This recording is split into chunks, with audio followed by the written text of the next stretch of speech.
Coming to you live from $1 Million Studios, your boys, Chris Speez, a.k.a. Silverbeard. And the benchmark of professional wrestling, Mr. Silky Baines. The NWA of the NWA. Speez and the Benchmark Show on a Monday night, October 1st, 2018. It's October already. I know. Where is this year gone? It's completely ridiculous. It's closer to my birthday, so I'm pretty cool about that. Well, that's cool. When's your birthday? December. December? Mine's in January, so. Yeah. Speez and the Benchmark Show. Monday night, October 1st, 2018. Following Monday Night Raw, we're happy to have you with us here. All of you joining us on Periscope or over on the YouTubes, thank you so much for being with us. We hope you will consider hitting that subscribe button. That is Juanito. Juanito. Already in the house over on the YouTube, so thank you, Juanito, for being here. And again, I hope you'll hit that subscribe button. Spread the good word. Share this with all your people. You can get in on the phone lines if you want to talk some Raw with us, 832-937-4559. Or as Silky likes to say it, 832-93-SILKY. So give us a call if you want to get in on the conversation tonight. We got a lot to talk about. A lot of good stuff happening on Raw tonight. Of course, the big Super Showdown happening this Saturday in Melbourne, Australia. Yes. Pretty good card coming up. We'll see. I'm getting a little bit more excited for it. I mean, not excited up to get up at 4 in the fucking morning to watch it. No, definitely not going to be watching it on Australia time. We'll be checking it out here stateside whenever that happens to come on. Hello, Tana, and hello, Brooke, over there on the YouTubes joining us. Thank you. Get the Tables is over here on Periscope. Excellent, excellent. And so's Adam Awesome, Ted, Ryan Lauder, and one other motherfucker we can't see. Plenty of folks will be coming in as we move along, so thank all of you for being with us here tonight. I guess we should start. I'm going to start with a fun topic, I think, because probably the biggest storyline thing going on has to be either the big match coming up between The Undertaker and Triple H, or the whole, is there really unrest within the Shield? We got that going on. But I feel like the starting point has to be the nuclear heat that Elias and Kevin Owens got tonight from the home crowd in Seattle. For those of you who didn't see it, it was absolutely outstanding. Welcome to all of you coming in. All the folks are starting to pour in now. Hello to Jody Mania. Glad to have you. Brandon Apter from the Get the Tables podcast. I guess he was at that time when I said one other motherfucker I can't see. He was the guy. He might have been that guy, indeed. Or it could have been John Cena. We don't know. NoFX fan are already taunting me for the B-Team, horseshit revival loss. That we need a sounder for that. We don't need a sounder for that. Get a fucking sounder for that. Get a sounder for that. No, we're not getting a sounder for the B-Team because they're not even going to be a fucking tag team a month from now. Neither is fucking Revival. Horseshit. So the fact that we're not going to get started. Are you going to say they're top guys? They are fucking top guys. They lost to the B team. So does that make the B team top guys? Are we going to start the show with this? Let's start the show with this. Fuck the nuclear heat. We're going to talk about the heat that's going to come down on me tonight because I happen to be a fan of the Revival. Now, I'm just saying. Let's start right here. Let's start with this. Now, is the B team a top team? Fuck no. But they beat the top team. They were booked to beat the top team. Let's not act like this is They beat the top team several times. I don't think the Revival has beaten the B team, as a matter of fact. I mean, hell, the fucking Ascension has more wins than the Revival as of late. Hey, don't even get me started. The fact that just last week, the Revival were this close to taking their rightful spot at the top of the Raw Tag Team division. Now, before we get into this shit, because this is going to devolve into people giving me shit about the Revival, because that's what they like to do, because they know that unlike certain people with fragile egos, I can handle when people give me a hard time and still move forward. Sure, you can. So let's talk for a second here. So who do you root for? When it comes to wrestling, when it comes to WWE? Whoever I fucking like. I mean, that's a generic-ass question. No, because I clearly root for the Revival. I make no secret about the fact I root for the Revival. I put it out there for the fans that I root for the Revival. I'm not a fucking front runner. I'm not going to root for whoever happens to be hot at the time. The Revival are my guys. Okay. That's my guys. That's who I root for. I would contend that you, on the other hand, make no effort whatsoever to let anybody know who you root for so that you can't catch any shit when they lose. So you're doing that silky thing. You're doing that Bobby the Brain Heenan Negro Damas thing where you have the right to change your pick whenever you want. You pretty much can change whoever you root for whenever you want, so you only root for winners. I mean, it just so happens that all the people I root for are winners. Unlike so happens. Unlike the Revival. Right. Unlike the Revival. Right. Yeah, right. So, yeah, what football team do you root for again, Silky? Patriots. Yeah. And they won. Where are you from? Las Vegas. There's no football team. You ever been to Boston in your fucking lifetime? I have. No, you have not. You don't know what the fuck I've been through. You don't but know I my know fucking by life that story. response that you're fucking lying, and you haven't been to Boston. You don't know my life story. What team do you root for? I root for my hometown Texans. They're dog shit. Yeah, the hometown Texans that almost cocked up a 28-7 they lead. Should have. That was a gift from. That was like, that was epic gods coming down and like, you can't fuck this up. And then they started fucking it up. It was like, okay, we're going to give you this. You can't fuck this up. And then they fucked that up. And then finally they were like, fuck this. We got to give these guys a win. We'll save that for our football show. We should do a football show. We should do a football show. But we're not going to talk football on the wrestling show. But I want to acknowledge the fact that NoFX fan just said the Revival will win the titles next year or AOP. That's a lot coming from NoFX because that guy loves to give me shit about the Revival. The Revival. Ain't that right, Lil Matt? 2K, who's with us here. Welcome to you. And thank you very much, Get the Tables, for the Super Hearts. Folks, we are getting ever closer to getting a little of that green from the good folks over at Periscope from all the Super Hearts that you have so generously provided us. So we hope you will continue to do so. We are very grateful for that. Yes. Always looking to do things, try to monetize the show, keep bringing things, new things in. Okay. You know, sitting right over here to our right, Suki, brand new computer.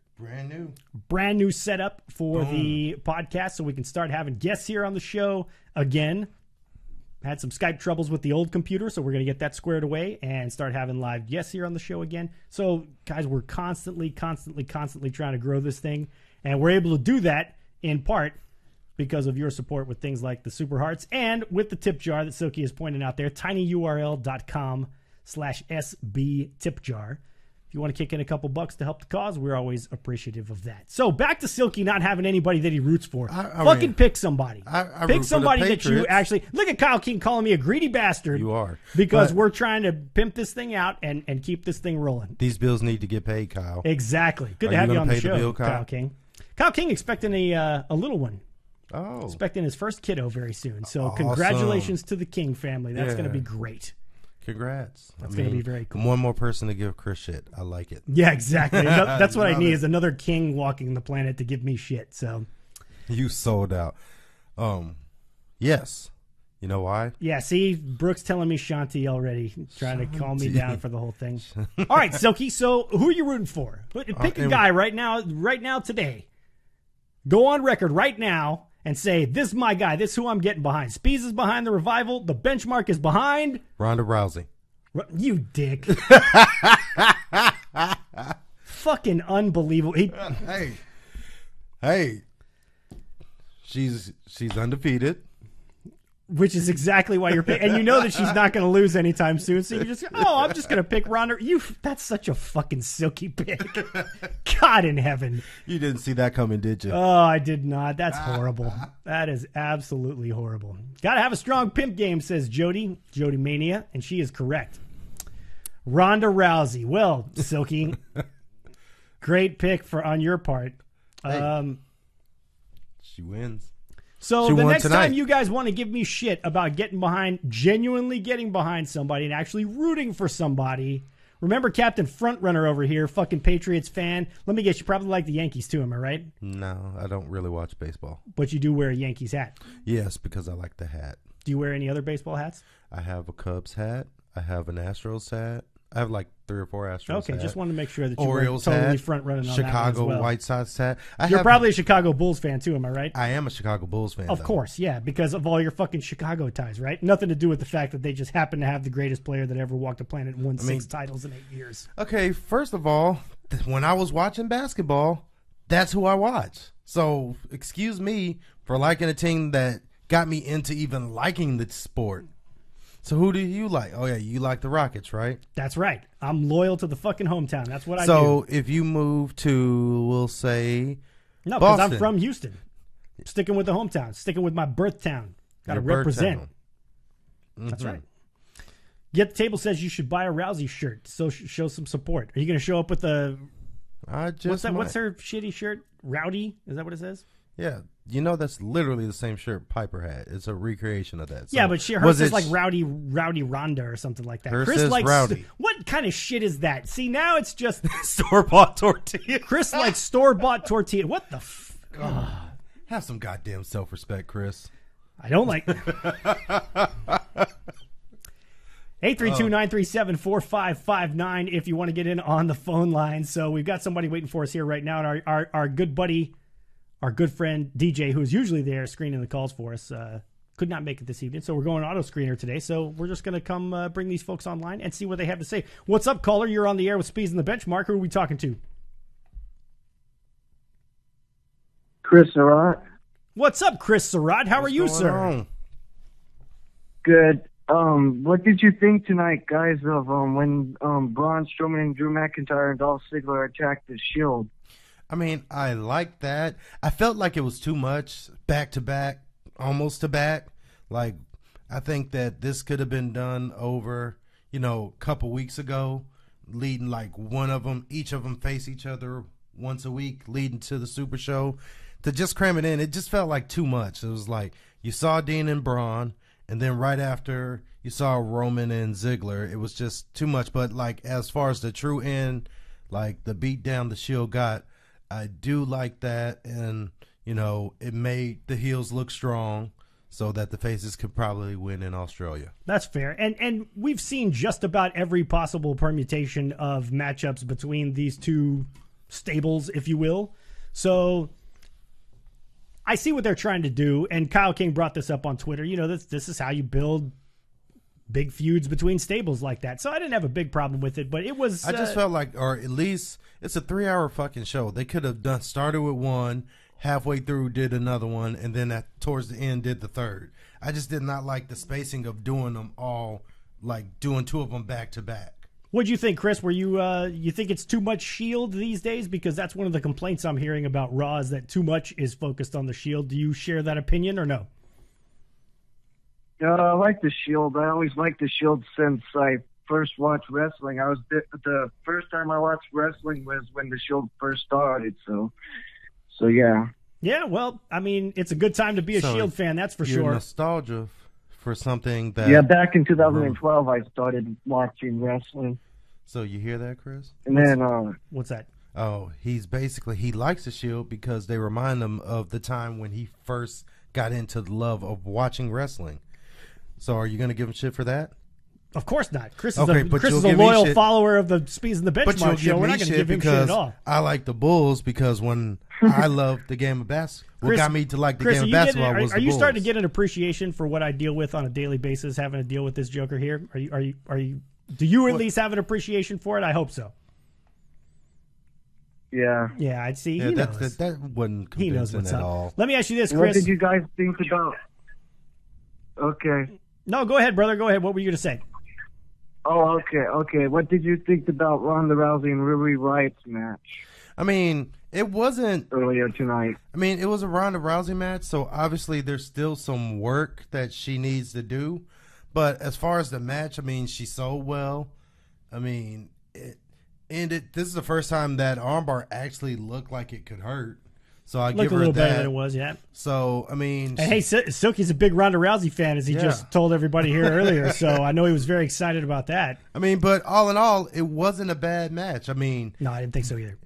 I mean, of course you would think that the Raw Women's Champion would be able to have better, because this is a good match for someone who has just started wrestling. Yeah. But she's at the top of the biggest company in the world, so that's true. You expect more. Yeah, I totally agree. Chris, let me ask you this, buddy. What did you think of the you think Dean Ambrose is set for a turn? Because that's kind of where we were going to go next with this Ambrose promo at the beginning of the night, and then, he got the shot to where he could have fought Roman, he could have fought Seth. He decides not to, but then he was clearly pissed off that Roman cost him the match. Do you think we're going to see Dean turn on his brothers here sometime soon? Yeah, I think he probably can turn heel in a couple months or so. Yeah. I think I don't know, but we'll see about that. If they pull the trigger, I think it would have to be at Super Showdown. It might be. We'll see what happens. Chris, thanks for the phone call, buddy. We're going to clear up the phone lines. Thank you so much for chiming in, as always. We always appreciate Mr. Surratt joining us here on the show. Yeah, I mean, this weekend would... and I'm not saying that that's what's going to happen, but I'm saying if they're going to pull the trigger, that would be the perfect time because, they've got the build-up, the animosity and whatnot, And so that would be the perfect time for him to do it. But, I mean, WWE is very keen on misdirection because remember when Seth turned, this was kind of like the setup of when Seth turned. Everyone thought it would be Dean. He was the one more frustrated, like where they were, each one was saying they were the leader, but he was the one taking offense because he felt like he was the leader. Right. So you, out of all of the people in the initial run of the Shield, you thought it was going to be Dean that turned on him. Then it turned out to be Seth. It's called misdirection. Look here, don't look here. Yeah, exactly. And that's, just Chris over on Periscope there thinks it's a swerve as well. We'll see. We'll see how it plays out. I like the way that they're setting it up because, like you're saying, it certainly looks like it's way too obvious for it to be Dean turning, but you never know. But then the option is, like, who does Roman turn? Yeah, who knows? I mean, have a hard time believing that they're going to do that at this point. Yeah, but I have a hard time believing that they would do the same thing and have Seth turn again. Yeah, that's true. So, I mean, maybe they all just stay put. That wouldn't be an altogether bad thing either. But it was interesting tonight, and I like this. And again, guys, if you want to get in on the phone lines, 832-937-4559. Or 832-93-SILKY. I thought it was an interesting twist at the beginning. Welcome to those of you joining us here on Periscope. We hope you'll continue to share the program as well. Is that Peck and Rod joining us? Peck and Rod. Good to have you back, sir. I thought it was an interesting twist with Baron Corbin offering a match against Seth Rollins and offering a match against Roman Reigns. I almost wish he'd left it at those two options. Say pick one. You get one of these two here. Or at least make Dean make the choice. You know what I mean? Rather than him stepping in and fine, I'm going to decide for you. You're going to face Braun Strowman. Well, of course he's going to face Braun Strowman. Well, yeah, I think that it would. Yeah, I just don't know. I think they jumped the gun with the. I like the idea of when he was like, okay, I choose option number 4, me and you. If I was doing it, I would have, and I was Corbin, I would have been like, okay, and then start coming down to the ring and then call Braun out. Yeah, you could have done that as well. Come out like more like a handicap, and really, because that makes Corbin look like this piece of shit heel authority figure. Right. And I think that would have been a better move than just you'll wrestle him because he never chose. So he could have said, and at that point, what is Dean going to do? Say, you know what? Nah, I'm gonna go ahead and do Roman. I'm gonna go ahead and fight Roman. Like, he's not gonna make himself look like a bitch like that. Like, totally. Dean is crazy. Like, he's the only person on that roster that cannot be scared of Braun Strowman. Like, everyone else, on the face side have to play a little bit of fear that, they're going to get so dominant. Dean, his whole character is he's too crazy. Look what he did with Brock at fucking WrestleMania. Which was great. I mean, the match turned out to be kind of a turd, but the build-up to it was nice. Build-up was great. Like, he couldn't keep Ambrose down, and Ambrose kept coming at him, even though every time he went after Brock, he got his ass whooped. Yeah, exactly. So I just think that it could have been done a little bit better on that aspect, but the match was pretty good. Actually, this is the first time in a while since he wrestled Roman, this is the first non-Roman person you've seen Braun Strowman wrestle where he actually looked like he could beat him. Yeah. No, I agree. I think not even Seth. Like, when you watch those matches with Braun and Seth, it was Seth got his cool stuff in, flying and stuff, but at no point did you think Seth had this in the bag. Like, no, I didn't think so at all. And, it's one of those things where I just would have liked to have heard Dean make the choice himself. Because, again, I think it plays into that whole idea that perhaps the Shield are breaking up. Perhaps there's a crack there that, where it might be splitting them up. For Ambrose to be able to go back and say, look, I chose. And I do like the fact that they called back to the point where, he said to Roman, if I wasn't such a nice guy, I could be Universal Champ right now. Yeah. You could be talking to the Intercontinental Champ right now. I like they called back to that. So they did make up for it in some regard. But yeah, I like that. I like the way that they did it. Still wanted to see him choose. Yeah, it still would have been nice to see him do it. So welcome to you, Hulk, and everybody else joining us on Periscope over on the YouTubes as well. Once again, hop on in on the phone lines if you want to join us in on the conversation here. And let's talk a little bit about this. Oh, yeah. Let's get back to this Elias promo because that was the craziest thing I've seen in quite a bit in wrestling because that was. I was telling you before off air. That seemed like a throwaway line. It wasn't like a huge line. It wasn't the same line he does when he's here in Houston, exactly. when he's in fucking Dallas, when he's in New York. It's just a random insert local sports team here, insult. And then who knew that the people of Seattle were still sensitive about losing the Sonics. Good night, Chris. Thanks for being with us. Yeah, no shit. And boy, were they sensitive. I mean, it was completely insane. Like, I've never seen it to the point where they literally were having to raise their microphones because they were booing so loud. The mics were feeding back because they cranked the volume up so loud that when Owens and Elias tried to talk, they were getting feedback on the mics. I mean, it was absolutely great. And again, like you said, it's not even something where...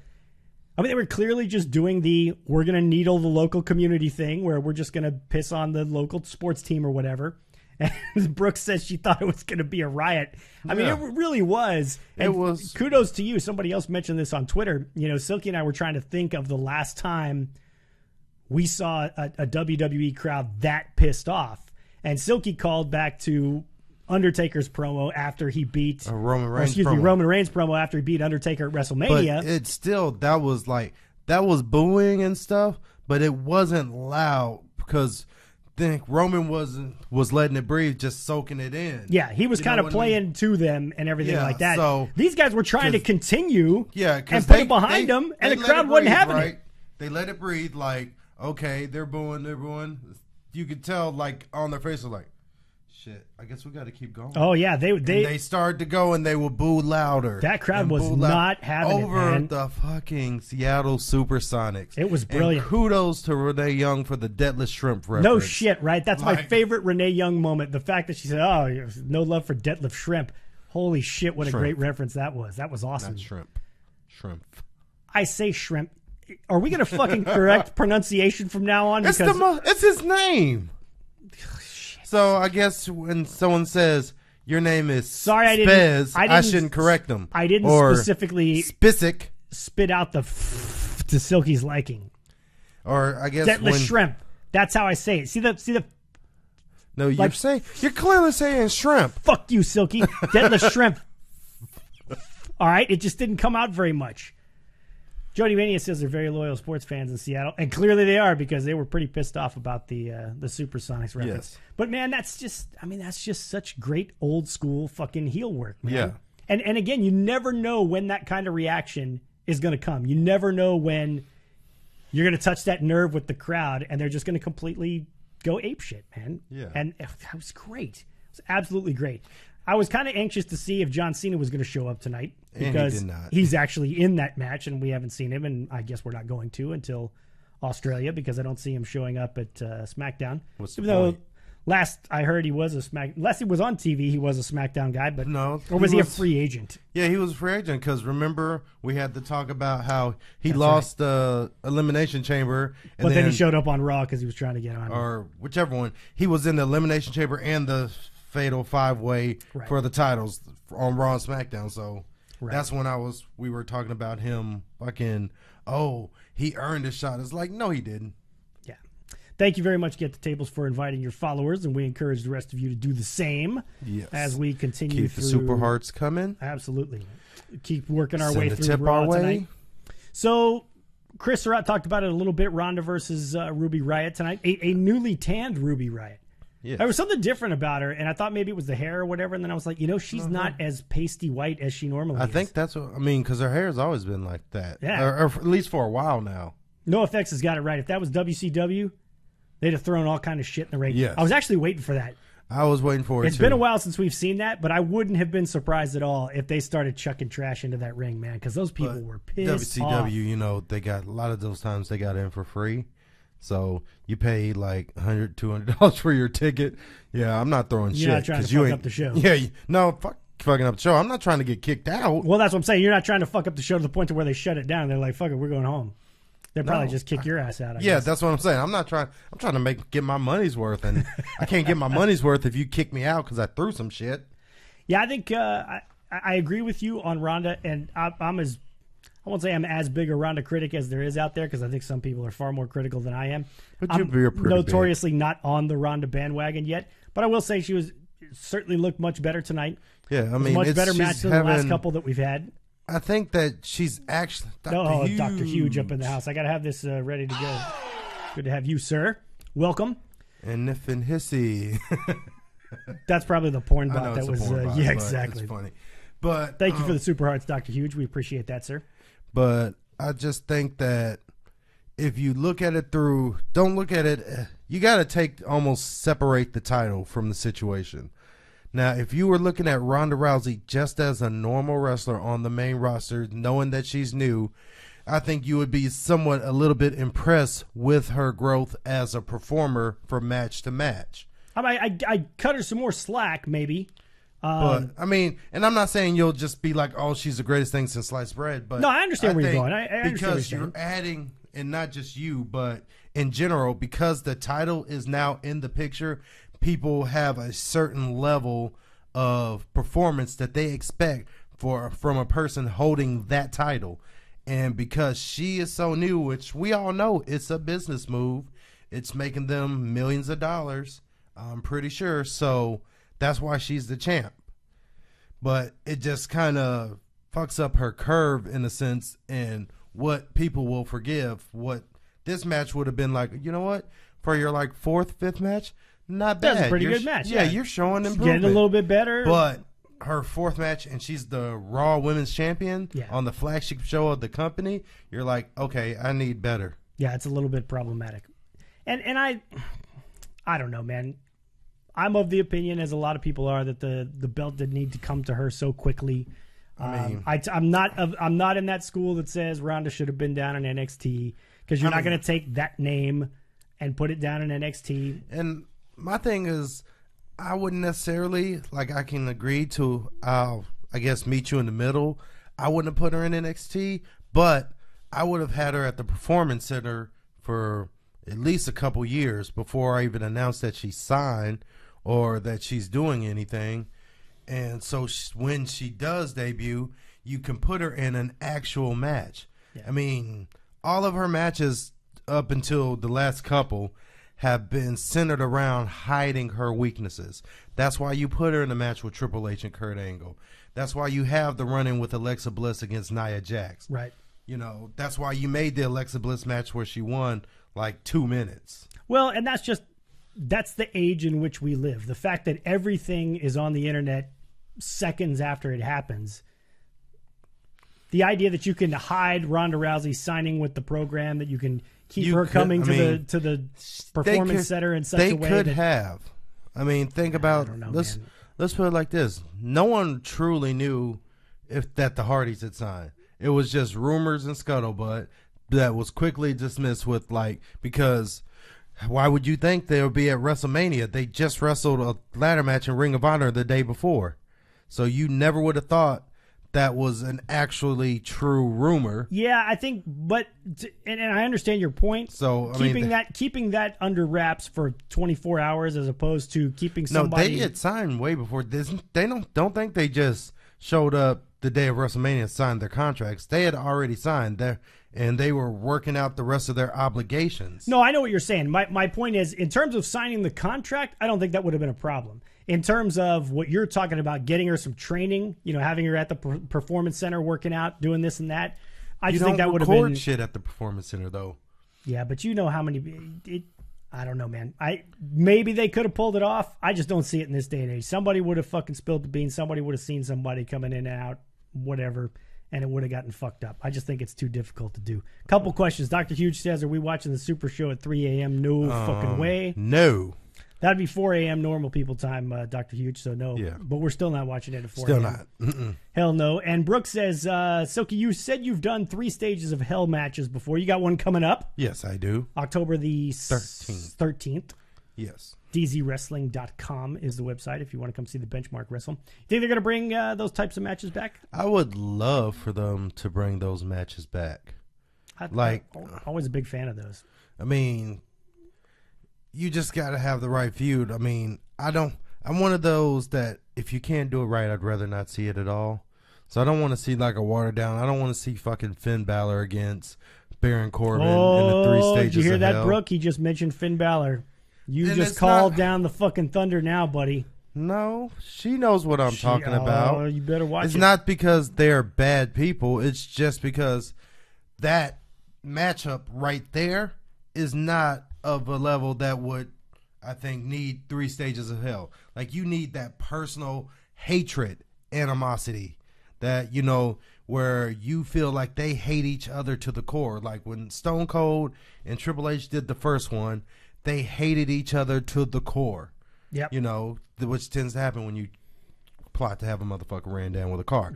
But here nor there, the whole point is there was so much animosity, so much hatred, so much vitriol that was spewed between both of them. It could only be settled in a match like this. Yes. So to answer the question, if they can build up the right circumstance, like I would love to see AJ and Samoa Joe do 3 stages of hell. That'd be great. Maybe even Miz and Daniel Bryan. Yep. Shout out to you, Ramsey and Mike, and all you folks joining us here on Periscope. Thank you so much for coming in. If you want to get in on the phone lines, 832-937-4559 is the phone number. Finn to 205 Live. That's Dr. Huge there trying to needle Brooke, our number 1 Finn fan. And no, it is not a problem staying up until 5 a.m.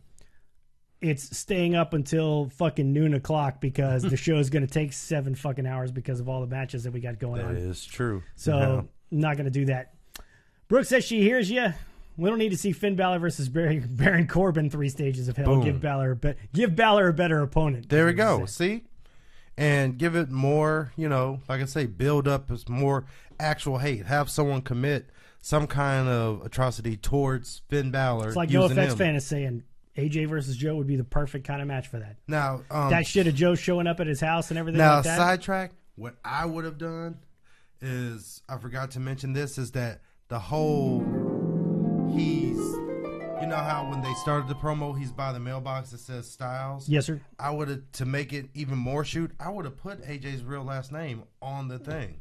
That probably would have been a good idea. That would, because he could have just walked past it and they didn't necessarily have to reference it, but marks like us would see it and go, "Oh shit, that might actually be his house because that's his real name." You know, that's that's the thing. It's like everyone knows that his real name is not AJ Styles. Yeah. So I would have put his real last name on there, even if you're I'm pretty sure that's like some on location. That's not his real house. Yeah. But it would have sold more because this day and age, the fans know most of these guys' names aren't their real names. No. Just like Samoa Joe doesn't really go by Samoa Joe, right? That fat bastard, you call him Sloppy Joe. He goes by Sloppy Joe. So we all know that. I think that would have just added more to it. Probably. And maybe could have made AJ tap in a little bit more to that fear because, you know, it's just a whole thing of, if you see that, you can react because you'll react like it is. Like, oh, shit, that's my real last name. You know what I mean? That's something that a director, an old school director, would have done just to fuck with AJ. Like if they were curious about whether or not they were going to get the reaction that they wanted from AJ, they would have flown Joe out to the house and to the actual house and never fucking told AJ that they were going to do that. Just to see his reaction live on the air for the very first time. He probably would have, but AJ probably would have walked out and they don't want that. So still would have been, I mean, just an example. I mean, that's the type of shit that maybe you got to do because we all talked about how shitty AJ was. And we're going to get to your question in just a minute here, Ramsey, about Dean Ambrose. We all talked about how shitty a job AJ did at selling the whole thing of somebody being outside his house. Yeah. But bro, sometimes it takes Vince Russo that bro. Yeah. Don't go in my house, bro. Sometimes bro, it takes, not cool. What a dick move, bro. And no, Dr. Huge, it is not AJ Hickenbottom, although that'd be pretty good. I enjoy that. The question from Ramsey is, will Dean Ambrose get back into the main title picture? Certainly looks like they're keeping him in the main event storyline. But I don't see him, especially on Raw, maybe going back to SmackDown because, I mean, unfortunately, if he turns on the Shield, you can almost immediately see him in a program with Roman, either Seth Rollins or Roman Reigns, and he's probably going to want to shoot for the top, so he's probably going to go for Roman. So if the heel turn comes, absolutely 100% yes. Now, but if I think it doesn't, they kind of fucked that up in the first place because when the first heel turn came with Seth, it was a little bit before you actually got like feuds between the Shield because he was doing the whole corporate thing. So this could be a good time to right the wrongs that they did, right some of the wrongs that happened with the first turn and have go immediately to them, like fighting each other. Well, and it would make sense now because the two biggest titles in the company, or the two biggest titles on Raw, are currently held by the other two guys in the Shield. So, you know, if Dean's going to turn on him, unless it's just in a promo thing or something like that, you got to figure that it would happen in a match where one of those titles is involved. Well, and it would be nice to see them come in and you know, see him come in and have a feud with somebody with a title on the line. I'm a more person of like, I like realism. So I just think that it would be dumb to wait for the title to be on the line with someone else because then you lose that chance. You know what I mean? So why would I do that? If you cost him the title. Yeah. So you don't necessarily have to cost him the title, but I see what you're saying. You know, yeah, I think that right. He should just pick his moment, and I think that I would do it at Super Showdown because of the fact that everything seems to be copacetic. He still came out. He still helped his brothers, like you said. He's done nothing but clean up his brother's mess since he got back, and everyone's talking about that. Everyone's talking about him and Joe. How come he's the only? Not how come, but mention the fact he's the only one without a title in the Shield. And, right. It's just needling at him, and so eventually. So you think it's coming? I do think it's coming, and I would love to see it because I think he can do it right. I don't think he needs anyone like Seth. The way as over as it is, you needed like Triple H and Stephanie and to be the corporate yes man to justify his heel turn. Yeah. You know what I mean? He at that point he wasn't strong enough to, in my opinion, to be a great heel on his own, main event heel. Yeah. So to follow up on that question, and Ramsey asked another one here, assuming that it's not Dean, who would benefit most from a heel turn out of all the members of the Shield? I think we've kind of been there and done that with Seth Rollins. Yeah. Although I think heel Seth Rollins is fantastic, and I think that just speaks to the fact that Seth Rollins is fantastic. So he can make it work either way. But I would definitely feel like if we're talking about if it's not Dean, who would I like to see more? It would definitely be Roman, not just because the whole novelty of it all. Yeah, but fans have been calling it forever. No, not for any of that. It's just because I want like that badass heel back. Yeah. You know what I mean? Yeah. And out of all those people, he is the only one that's big enough, physically opposing enough, powerful enough. Like he's quick enough to go with like your Seth Rollins. Yeah. And still, keep that edge about him. But he's strong enough to go in the ring toe-to-toe with like Braun Strowman. So he's just that perfect mix. And so he could be a badass heel. Like he won't need like a entity behind him that's trying to screw him over. He's just doing it on his own because he enjoys fucking shit up. And the other thing of it is that you get the sense that he would slide into that role seamlessly because so much of what he does in a lot of ways is what a heel would do, but he's always got to stop just shy of going all the way into that character and taking it all the way as far as it can possibly go. And I feel like when he really thrives is when they kind of, they take the chains off and they just let him go. When he just gets out there and it seems like he's kind of shooting from the hip and he's freewheeling a little bit as far as his promos go and everything like that. That heelish kind of character starts to come out because it's just natural for him. Yeah, you do notice that, like in his bigger storylines, like with Cena, like with Lashley, with Undertaker. Those were like great promos from Reigns, and it's because they felt real. It didn't feel like he was reading from a script or reciting something that someone told him. It felt like he actually believed those words, and that's how you get a promo over. It doesn't have to be the coolest comebacks and stuff like that. If you can get the people to believe that you believe whatever the shit you're talking about. Exactly right. I mean, that is the key, and I think they should let him do that more. So if he does do that heel route, I think he should definitely do that more so people can feel that, because he seems, and I'm sure he's a great guy, but like he seems like an asshole.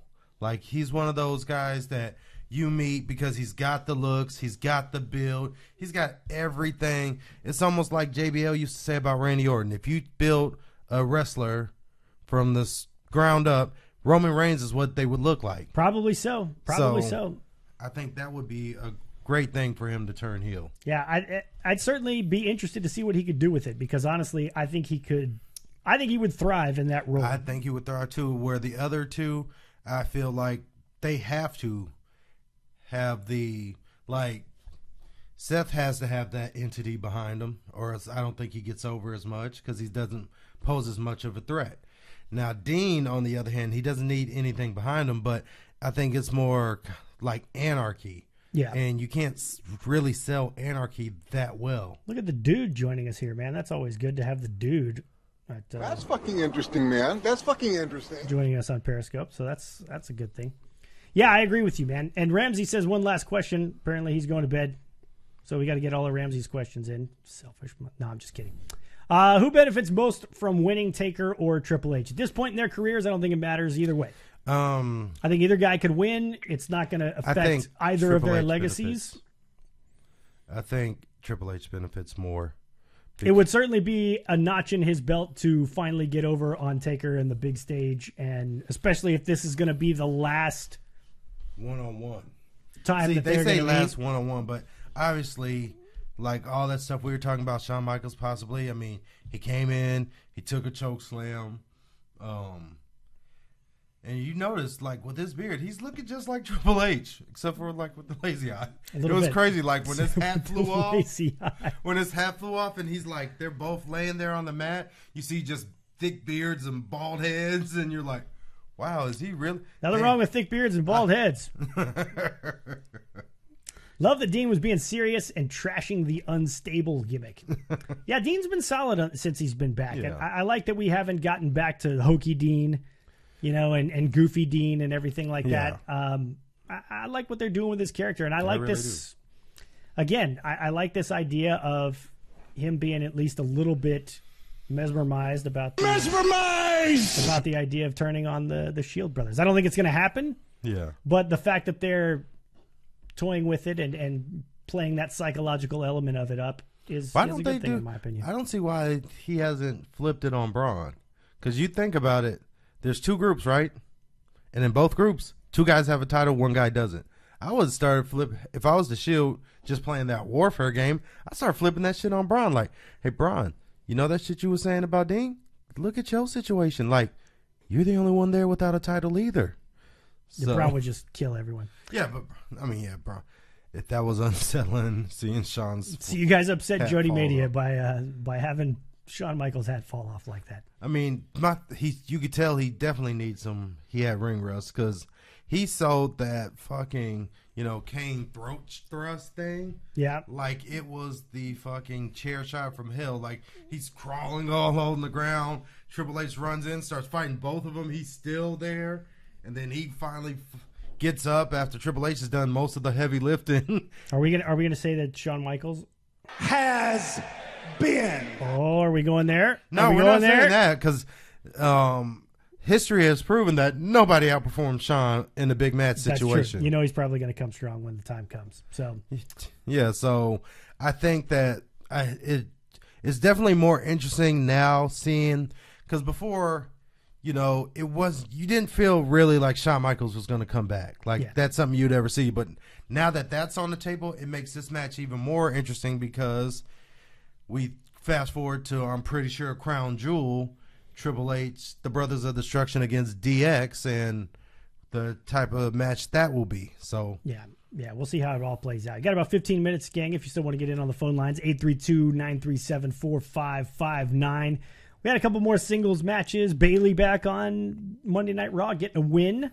So not only is she there, she actually gets a win, so that's good for her. Bobby Roode taking the loss against Connor from the Ascension. That was 2 in a row. I give him the whole Major League speech. You won a game yesterday or last week. You won this week. That's 2 in a row. You win another one. That's called a winning streak. Major League's such a great movie. That's such a great movie. I was shocked HBK is bald. Yeah, I was a little bit shocked because, I mean, I knew he'd cut his hair, but, like, he had the little, I guess, do-rag or skull cap on under his cowboy hat. So when that flew off, you know, you're looking, I was like, oh, shit, he's bald, too. I mean, it happens just like Triple H, except for Triple H's beard was a lot bigger. But, like, you could tell that's what he was going for. Yeah. I love the fact that he was talking about, you know, how dare the Undertaker think. He's like, I would choose my friend, my best friend, any day of the week, twice on Sunday. But except for, you know, that time before, I believe, the end of era match when I told you couldn't beat him. And then the first WrestleMania match where I told you couldn't beat him. Except for those 2 times. Yeah. I'm picking you every day of the week against the Undertaker. Right. At least he referenced them for sure. No, he did not. But I'm just saying. He should have. He should have. He should have. It would have been a lot better. Let's get to the Super Showdown card. We were going to talk some New Japan tonight, talk about the Fighting Spirit Unleashed that took place this past weekend. Silky and I having a chance to watch the entire thing. Yeah. I did watch the I watched a lot. I didn't watch the entire match, but the whole Cody and Juice Robinson match, which not going to spoil any of the matches for those of you still interested in watching. But there was a lot going on in that show. A lot of stuff going on in that show, not only with current matches, but also in terms of builds for future matches. So a lot happening. Kudos to New Japan. Some of the things I wasn't too thrilled about, but we'll get into that a little bit more on Thursday. So let's wrap things up here talking about the Super Showdown and kind of run through the card here. Because we'll be talking a little New Japan on Thursday, but we'll come back to this, I'm sure. Let's do picks, something we're notoriously bad at. You want to do picks now? Yeah, let's do Or picks should we now. wait for Thursday? No, let's do them now. Fuck it. All right, we're just going to do them right here on the fly. So we'll work our way up, bottom to top, and if you'll recall... I won the last one.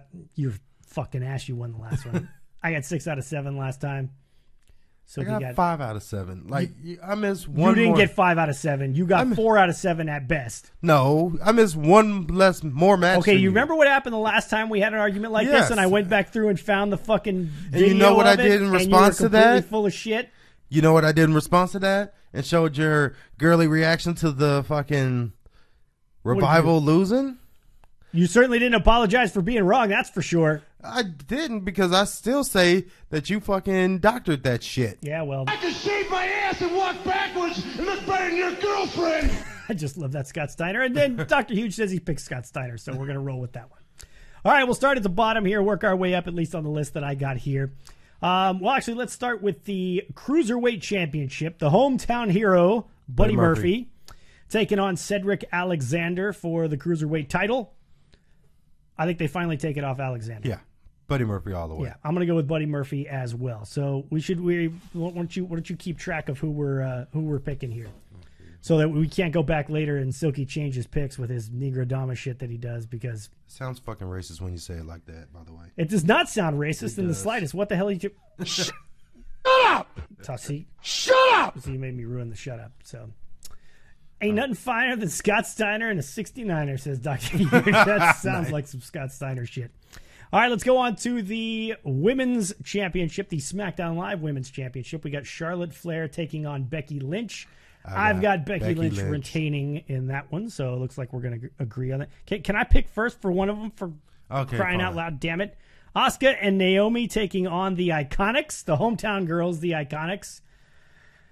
I got to go with Asuka and Naomi because I just think they're booking the Iconics like dog shit, and I don't believe that the Iconics can possibly beat Asuka. So I'm going to go with Asuka and Naomi. I think we're going to split this one. Okay, then. I'm going Iconics mainly because, you know, they're their own hometown. They'll do something dirty. Win with some shenanigans? Yeah, and they can pin Naomi. They don't have to beat Asuka. They just have to beat Naomi. The burial of Asuka will continue. Yeah, that's not an altogether bad pick at all. We got the Bella Twins and Ronda Rousey taking on the Riot Squad. The Riot Squad. It's Ronda and the Bella Twins. Yeah, I don't think there's any way that we're, because she's, as of a few minutes, about an hour ago, she's my favorite wrestler. Yeah, of course. Silky really going all in on Ronda Rousey there. Let's get over to the number one contenders match for the SmackDown Live, or for the WWE Championship, I should say. This will be The Miz taking on Daniel Bryan. So up to this point, we had The Miz winning with some shenanigans, with the brass knuckles at SummerSlam. We followed that up with The Miz and Maurice beating Daniel Bryan and Brie Bella at Hell in a Cell. So, in the interest of the great 50-50 booking that WWE tends to do, I'm going to go with Daniel Bryan on this one. I'm going to go Daniel Bryan over The Miz to take over the number one contender spot for the WWE Championship. All right. And I think I'm going to split with you on this one because, well, no. I think I'm going to agree. I think Daniel Bryan. You're going to take Daniel Bryan as well? And that's only because of my WWE title pick. Okay, then. So we're picking a lot of the same folks here. And, guys, feel free to chime in as well on the chats here if you want to go through and tell us who you got in all of these matches. So you've got Daniel Bryan as well. Let's move over to The Shield taking on Braun Strowman and Ziggentire. This is a tough one. Not really. I'm going classic, old school WWE home show send off. The Shield was the ones under, so I'm going Shield over in Australia. Yeah, it seems to be Plus, it's the Universal Champion and the Intercontinental Champion, so they should probably win it. Yeah, makes sense. And honestly, with as big a push as the Shield is getting nowadays, going to go ahead and go with the Shield as well on that one. So let's move on to the what else we got left? Title matches. AJ Styles versus Samoa Joe for the WWE Championship. I'm going Samoa Joe. This should be Samoa Joe. It should absolutely be Samoa Joe. But for whatever reason, man, I just you can't shake that. I just have a hard time buying that WWE is actually going to let Joe win this thing, even though it ought to be Samoa Joe without question. That fat bastard, you call him Sloppy Joe. Sloppy Joe, by any stretch, it should be him. It's time for AJ to move along. The game will have come out. No, the game hasn't come out yet. No, the game has not come out yet. I'm going with AJ Styles. So I'm going with AJ Styles. It's a tough pick for me because I really want Samoa Joe to win. I think Samoa Joe should win. I think AJ Styles will win at the end of the day. All right. So I'm going to revert my pick for Daniel Bryan and The Miz. See, now you go back and changing shit. What is that all about? Oh, because I'm going to join you and say AJ You Styles just had Samoa win. Joe a second ago. You're changing that one now, too. Yes, You know what you're doing? You make a jack off of yourself. That's what you're doing. Well, I mean, now that I'm thinking about it, I think that this Daniel Bryan Miz is going to be like the WrestleMania match. I'm just trying to see if I've got. See 2K game. I'm just checking the comments here because they're not showing up over there. So I think that. So you're coming off your Samoa Joe pick. You're going AJ Styles, and then I'm going Miz, and you're going Miz because I feel Miz is going to get the title, and then this is going to be your WrestleMania main event. Okay, the then. Title. We forgot about Bobby Lashley and John Cena taking on Kevin Owens and Elias. I think in front of the big crowd with him coming back, I think John Cena goes over in that match. I'm taking John Cena and Bobby Lashley. Yeah, I'm thinking, shit. On one hand, I want to say Elias and Kevin Owens, but that's too much like right. So I'm going to go with you. All right, then. And then in what will no doubt be the main event, Triple H versus The Undertaker. Logic to me says The Undertaker should take this one, but given the fact that Triple H is still around WWE, and let's face it, at the end of the day, nobody loves him some Triple H quite like Triple H. I don't think that's fair. When you think about it, look at like WrestleMania. He's got one of the most atrocious WrestleMania matches. That's true. But you know, SummerSlam for that matter. Like most of the big pay-per-views, if you actually look back, he's got like an atrocious record. So he has no problem putting people over in those big situations. Seems like so many of the matches that I watch when I see Triple H lose, he still kicks the shit out of whoever he beats. Like I always revert back to like the Daniel Bryan match where he lost that one at WrestleMania 30 and kicked the shit out of Daniel Bryan. And I get it was part of the story and they were trying to sell it, so on and so forth. But we've seen that a lot. I'm going to go with Triple H in this one. I got a feeling. I got a feeling Triple H wins this one. I have a feeling too. And so is this a Negrodamus feeling? Should we play the music? Yes, go ahead. All right, then. There it is. Boom. I'm going to go Undertaker. Okay. And let me tell you why. Because Triple H is one of my top guys as far as growing up watching wrestling. But the reason I go Undertaker is because I'm almost positive that at Crown Jewel it's going to be the Brothers of Destruction against DX. And how can you not have Shawn Michaels go over in his return match? Okay, then. Well, it certainly makes sense. Okay. Undertaker and them win here, and then that sets up the tag team match where then Triple H and Shawn Michaels will Fair enough. Well, we will talk about it a little bit more and get some more of your thoughts on Thursday night. So you guys see it here. There it is. You can actually see it because the camera's right there. Yeah, and it just looks like a white paper. Because it's not but white. Believe me, there's fucking writing on it. Yeah, we used our invisible ink there. Yeah. We'll be back on Thursday night, 8 p.m. Central Time, to talk a little bit more about not only the Super Showdown, but about the New Japan event that took place this past weekend. And again, we'll be taking your phone calls as we always do, chatting you up and recording for our podcast on Thursday. So we always enjoy having everybody here to chat with us on the podcast recording days. So be back here on Thursday night, 8 p.m. Central Time. So, anything else to share with the folks before we get out of here this evening? Just the normal October 13th, Katie's Elks Lodge, 7 p.m. start time.